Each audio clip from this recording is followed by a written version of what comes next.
X platformunda çeşitli böyle ironik paylaşımlar da yapıldı.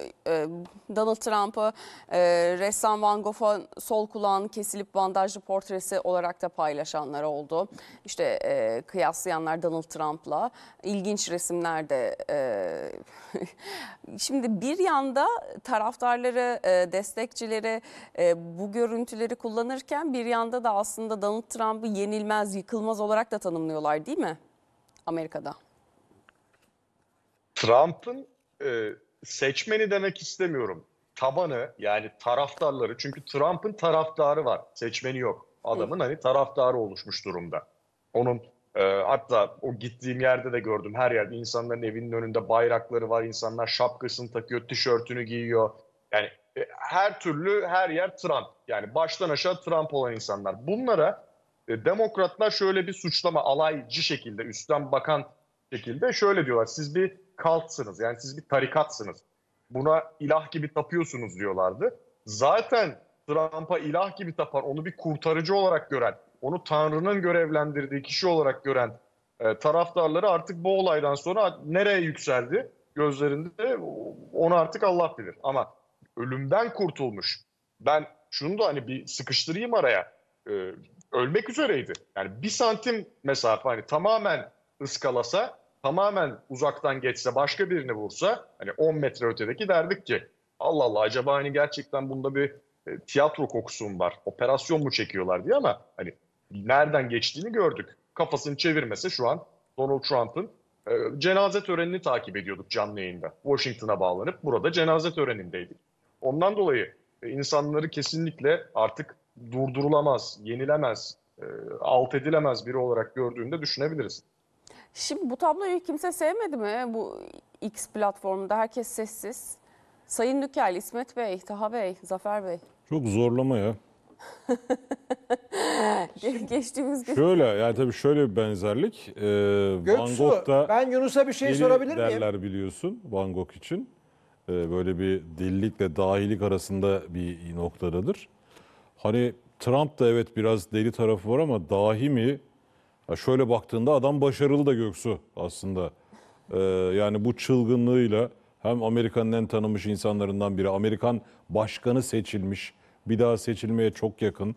Yani Amerikan başkanı seçilmek herhalde dünyadaki bütün yaşayan insanlar içerisinde yani böyle herkesin kendisine hedef koyabileceği, düşünemeyeceği derecede önemli. Bu adam bunu başarmış. O açıdan baktığında bir benzerlik kurulabilir mi? Yine de zorlama sanki. İsmet Bey, zorlama mı sizce bu benzetme? Bence de zorlama. Yani her işin mizahı yapılıyor ama bence bu olay Amerika açısından son derece kritik ve önemli bir olay. Yani işte yok efendim Trump kendine mi yaptırdı, yok efendim tiyatro mu, yok kontrollü kurşun mu diye iddialar konuşanlar var ama bence çok ciddiyetsiz, öldürme amaçlı bir saldırı gözüküyor. Şimdi bu tür işleri yapanlar, yani Türkiye'de de veyahut da dünyanın değişik yerlerinde bu tür işlerde kullanılan isimler o kurşunu niye sıktığını, asıl amacın ne olduğunu genelde bilmezler. Genelde o kişiyi ortadan kaldırdın mı da dosya kapanır. Şimdi sanki böyle bir durumla karşı karşıyayız. Böyle bir manzara var. Şimdi bu İran tartışmaları da, yani Amerika'nın yani ne kadar zavallı bir hale düşmüş de biz farkında bile değilmişiz. Yani kağıttan kaplan derler ya, yani ona dönmüş gibi. Ben Yunus'a başka bir şey sormak istiyorum. Şimdi birincisi, Trump kendisine yapılan bu saldırının asıl failini muhtemelen biliyordur. Çünkü sürpriz değil yani Trump'a bir suikast olacağı. Yani herkes konuşuyordu. Bizler konuştuk, yayınlarda konuştuk. Yani çünkü Amerika'daki çelişme çok ciddiydi. Hatta şimdi arkadaşlarından rica etmiştim Amerika'daki yorumlar nasıl diye. Financial Times'ta bir başlık var. Politik olarak bulunduğumuz yer burası. Trump'ın vurulması ABD'yi uçurumun kenarına getirdi diyor. Şiddet düşündüğümüzden daha fazla başlıklar atılmış. İç savaşa ramak var değerlendirmesi yapılıyor. ABD kutuplaşma çok arttı değerlendirmeleri yapılıyor. Bunlar hangi boyutta? Sen daha yakından takip etmişsindir. Benim konuştuklarım da yani hem o bölgede hem daha öncesinde sonrasında konuştuğum bazı Amerikalılar da aynı şeyi söylüyor. Biri mesela dedi ki o anda hani vurulduğunu düşündüm ve dedim ki iç savaşa gidiyoruz sanki. Biri dedi ki kesinlikle devlet yaptırdı. Şimdi devlete güven yok. İnsanların içinde biz birbirimizle çatışırız kuşkusu var. Bu ülkede hani gerçekten çok siyasetin içinde çok siyasi olarak ayrışmış bir ülke Amerika. Hep öyle oldu zaten bu arada. Onun da altını çizeyim yani. Çok ciddi dipten gelen sıkıntıları var. Irksal sıkıntılar var.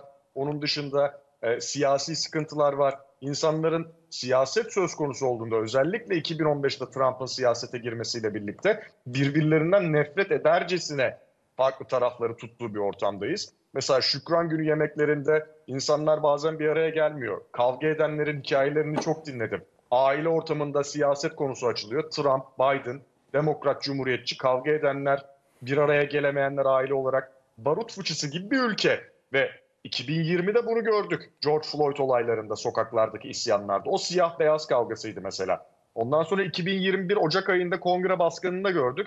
Onlar yani muhafazakar liberal kavgasıydı. Eğer Trump burada işte o bir santim öteye yani yana gitseydi ve biz onun beyninin dağıldığını görseydik canlı yayında acaba neler olacaktı bu ülkede? Gerçekten çok korkunç, hayal edemeyeceğimiz yerlere gidebilirdi. Ondan dolayı diken üstünde bir ülke, 3,5 ay var ve 3,5 ay sonra da olay bitmeyecek çünkü bir de geçiş süreci olacak. 2016 yılında Kasım ayında Trump seçildikten sonra sokakları hatırlayalım. Bu sefer de demokratlar çıkmıştı sokağa. Trump'ı protesto etmek için benim başkanım değil, biz bu seçimi kabul etmiyoruz, meşru değildir diye. Yani 5 Kasım gecesi bu iş bitmiş olmayacak. Ondan sonraki aylar, günler, haftalar, aylar da her şeye gebe. Ondan dolayı bunları söyleyenleri komplocu olarak görenler de vardı. İsmet Özçelik. Mesela Trump'ı suikaste kurban götürecekler diyenlere komplocu diyorlardı ana akım medyada. Ortaya çıktı. Şimdi biz de bunları söylüyoruz. Sokaklar çok gergin, insanlar çok gergin, herkes diken üstünde. Ondan dolayı her şeye hazırlıklı da olmak lazım burada. Peki şimdi daha pazar günü konuştuk. Bunların tişört Peki, yapılır. Buyurun. Bir şey, Göksu kısa bir şey. Amerika Eski Temsilciler Meclisi Başkanı Pelosi, biliyorsun Tayvan kriziyle hatırlıyoruz, Ermenistan kriziyle hatırlıyoruz. Trump'ın adaylığı kesinlikle önlenmelidir diye de bir açıklama yapmıştı. O konuşuluyor mu? Çok konuşuluyor. Biden yani eski başkana, meclis başkanına gitmeye gerek yok. Biden'ın defalarca açıklaması oldu.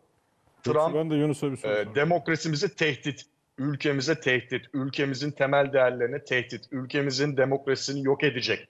O bir diktatör heveslisi. Yani şimdi bunları söyleyince bir anda tabii şöyle bir denklem de oluştu. Yani sen mi acaba Trump'ı o kadar şeytanlaştırıyorsun ki kafası bozuk, psikolojisi bozuk biri Trump'ı yok etmeye çalışsın. Bu da çok önemli. Sonra Biden 2 gündür düzeltmeye çalışıyor bunu. Hatta dedi hata yaptım bu retoriğimle, söylemle. Bunu düşürmemiz lazım, ortamı soğutmamız lazım. Siyasetimizin dili çok çirkinleşti. Herkes cevabını sandıkta vermeli. Bu zamana kadar neredeydin? Yani neler söyledi Trump'a. Trump da ona tabii ama hani Biden daha böyle ahlaki üstünlüğe sahipmiş gibi takılan aday olduğu için ondan dolayı. Bu zamana kadar çok hedef gösterdiler Trump'a. Bir Yunus, şimdi sen konuşurken ben bir taraftan da Trump'ı izliyorum. Hani sanki o bildiğimiz Trump değil gibi. Biz mesela Türkiye'de Değil. bazen işte kongre, kurultay gibi organizasyonlarda izlenim yazarız. Mesela Amerikan medyasında saldırı sonrası Trump'ın verdiği ilk görüntüler, ruh hali, eskiyle kıyaslama gibi analizler yapıldı mı? Burada sanki hani bizde şey derler ya, gözünün feri gitmiş diye. Ya bu adam bu saldırıdan sonra biraz böyle sanki moral motivasyonu da kaybolmuş gibi. Bilmiyorum, ben belki de öyle görüyorum. Ne diyorsun? Öyle bir analiz ya da yorum var mı Amerika'da? Ciddi sarsmış Zafer Şahin bu olay. Onu net görebiliyoruz. Yani o her zamanki çıkan, dans eden insanlara... Tabii buraya normalde bunun çılgınlar şakalar gibi değil yapan... mi? Girip böyle hani o şovunu yapması beklenir ama burada sanki Yumruk şovu var ya. Evet, yumruk evet. şovu vardır. Şovunu işte, yapması dansını değil de yapar. sağlam dönüş yapmış gibi. Öyle mi acaba, yoksa Trump şov insanı değil mi ya? Şovu da seviyor. hayır burada Böyle bak kendini istediği kalıba da sokabiliyor. Yunus'un sözünü kestik. Yani Amerikan medyasında Ha, ya böyle benzer konuşuldu mu bu? yorumlar oldu mu? Dün duygulu olmasını çok ön plana çıkardılar. Yani duygu dolu bir Trump var. Gözleri dolan, İşte. daha ağır başlı hareket eden. Yani o her zamanki komedi, gırgır, şaka, komiklikler tarzı değil. Daha ağır başlı. Sanki bilmiyorum yani, belki bu olaydan sonra Trump devlet adamı olur ya. Yani Ama bu olay da belki bunu de da ona yol açar. bu da konuşuldu. İşte Beyaz Saray koltuğuna oturacak bir devlet adamı profili sergiler mi diye. Bu aslında oturuyor bugün. Trump dediğimiz kişi aslında şov insanı, şovu seven. Daha pazar günü konuştuk. Bunların ister misiniz tişörtü basılsın, satsın diye. Basılmış tişörtleri. Ama Çinliler- 22 dolara satılıyor. O saldırı anındaki o efsane fotoğrafı Çinliler hemen basmışlar. 22 dolar, 23 dolar hatta diyelim. Nereden baksanız 780 lira. İsmet abi Çin Ya. boş durmuyor. Çin boşluğu. Şeyi bence es geçmemek gerekiyor. Trump zaten zengin bir babanın oğlu. Çok büyük olanaklar içerisinde büyümüş. Amerika'nın en iyi okullarına, en iyi işte malikanelerinde oturmuş. En elit arkadaşlarla gezmiş. Muhtemelen hayatında herhangi bir fiziki müdahaleye bile maruz kalmamış. Bir fiske bile yememiş bir profil var karşımızda. Ve en lüks lokantalar, en konforlu oteller Korktun mu? vesaireyle geçmiş bir hayatta ilk defa karşınıza şiddet, sizi öldürmek üzere olan bir mermiyle gözünüzün önünden geçiyor. Bunun şoku Trump'ta kaç yaşındaydı? 70 kaçtı? 75 galiba. 78. 78 yaşındaki. Ölümle yüz yüze geldi. Yani bırak, yani daha önce fiske bile yememişsin, düşünsene birden ölümle karşılaşıyorsun yani. Ama Amerikan başkanlığına aday olduktan sonra Peki bunların durum hepsiyle... bu durum Buyurun Sayın Dükel. bundan sonra Trump'ın kampanya sürecini negatif etkiler mi? Mesela çekilmeyi düşünebilir mi? Yok yani, yok. Hani ölmesi lazım onun için. Yani onun için Aman. tam olarak ölmesi lazım yani, çekilmez. Ama şöyle bir değişiklik olabilir. Kendisi de söyledi bunu. 2 gün önceki konuşmam tamamen değişecek dedi. Ondan dolayı Perşembe çok önemli. Ondan dolayı altını çizdim. Yani Trump tamam hadi çıkmışken şuraya bir konuşma yapayım, Perşembe'de bir konuşma yapayım. O iyi bir iletişim stratejisi değil. Perşembe 100-200 milyon insan sadece burada takip edecek. Hani artık değişir o ama dünya çapında yüzlerce milyon oradan gelecek cümleleri takip edecek. Ağzından çıkan her şey haber değerinde olacak Perşembe. Ondan dolayı tek bir konuşmada bakalım nasıl bir Trump göreceğiz. Yine şey derse işte radikal solcular, cadı avı, bana şunu bunu yaptılar derse tamam, aynı Trump devam ediyor demektir. Ülkece, milletçe bir araya gelelim, başkanlığımda birleşelim, herkes benim çatım altında buluşsun falan derse o çok gerçekten artık devlet adamlığı. Bence böyle diyecek bu Ustalık arada. dönemine Bence geçmiş ne demek. diyecek biliyor musun? Ne diyecek? Şimdi uçuk gelecek Zırh de. istiyorum. Hayır, ben Elon Trump'ın suikastı niyeyse beni hep 88 yılındaki o Özal'ın Özal'ın. suikast gününe götürüyor. O da parmağından yaralanmıştı. Ve çıkıp ilk konuşmasında demişti ki Allah'ın verdiği canı ancak Allah alır demişti.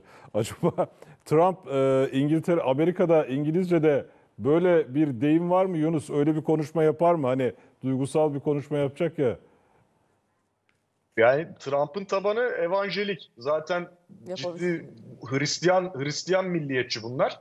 Dün de Rum Ortodoks Başpiskoposu'nun duasıyla başladılar. İşte Yüce Tanrım Trump'ı koru. Ondan sonra onun danışmanlarına zindelik ver, işte erdem Evet, ver. gelinleri de dua ederek başladılar hepsi arkada. Tabii dua ederek başladılar. Yani Trump'ın orada birkaç din temalı cümle atması ya orada daha da ayağa kaldırır. Yani kesinlikle yazılmalı. Hani ben yazsam bayağı hani başları... Ya o Yunus Beyaz Saray'da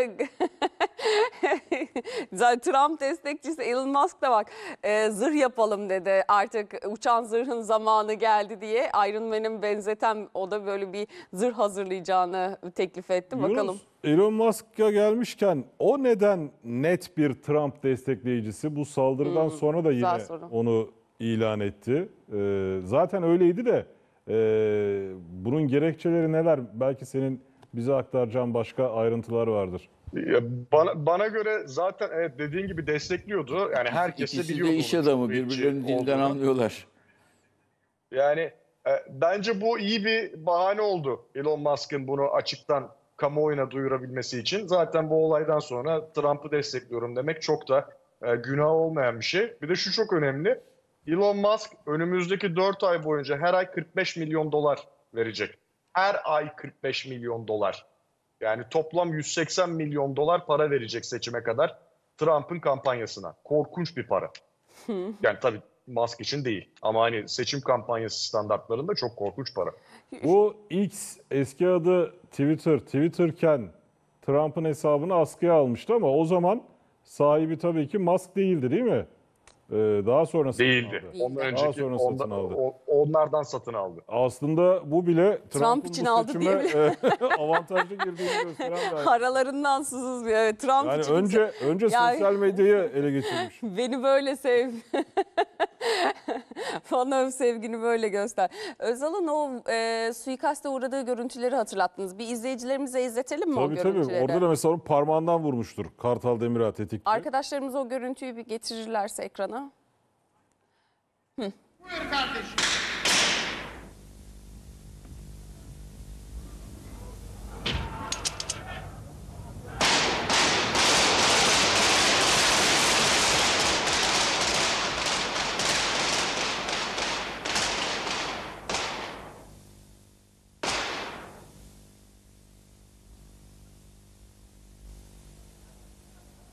Allah'ın verdiği ömrü onun isminden başka alacak yoktur.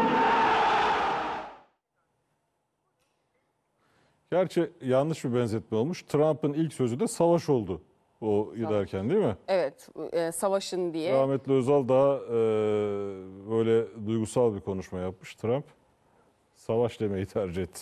Peki bir görüntü var aslında yayının sonunda hemen vermek istiyorum. Vaktimiz var mı arkadaşlar o görüntüyle? Trump'ın Beyaz Saray huzur evi reklamı. Hemen getirelim.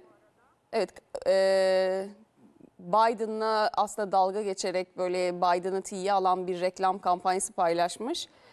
Hemen bir ekrana getirelim o görüntüyü.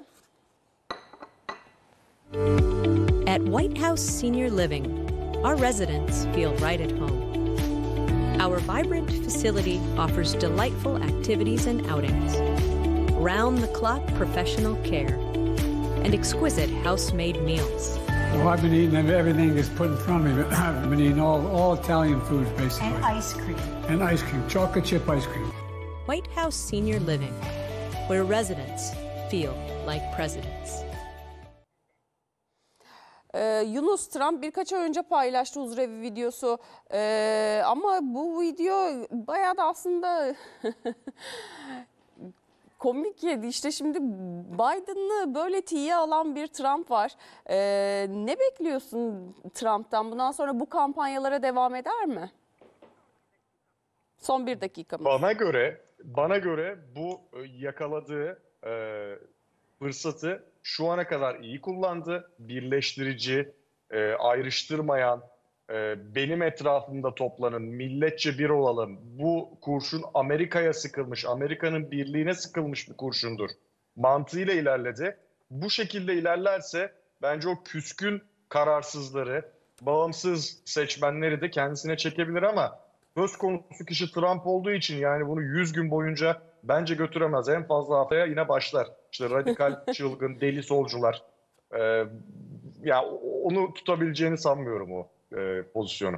Peki. Çok teşekkür Buna ediyoruz. geri döner yani. Çok teşekkür ediyoruz tüm konuklarımıza ve siz değerli izleyicilerimize efendim. Güzel bir akşam geçirmeniz ümidiyle CNN ekranlarından ayrılmayın. Haber takibinde kalın. Hoşça kalın.